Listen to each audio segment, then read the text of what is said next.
கோத்தபாய காலத்தில் ஜனாதிபதி ஊடகப் பிரிவில் பாரிய முறைகேடுகள்.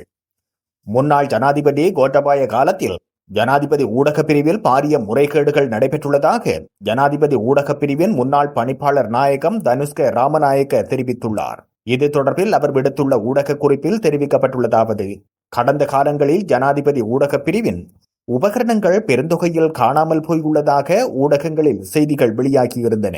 ஆனால் கடந்த 2022 ஆண்டின் ஜூலை மாதம் 25ஆம் தேதி முன்னாள் ஜனாதிபதி ரணில் விக்ரமசிங்கவின் ஊடகப் பிரிவின் பணிப்பாளர் நாயகமாக நான் பொறுப்பேற்ற போதே குறித்த பொருட்கள் காணாமல் போயிருந்தன. அது தொடர்பில் நாங்கள் உள்ளக கணக்கெடுப்பு மற்றும் கணக்காய்வு ஒன்றையும் மேற்கொண்டு உபகரணங்களை தனித்தனியாக பரிசோதித்து ஜனாதிபதி செயலாளருக்கும் அறிவித்துள்ளோம். அதற்கான ஆதாரங்கள் என்னிடம் உள்ளது.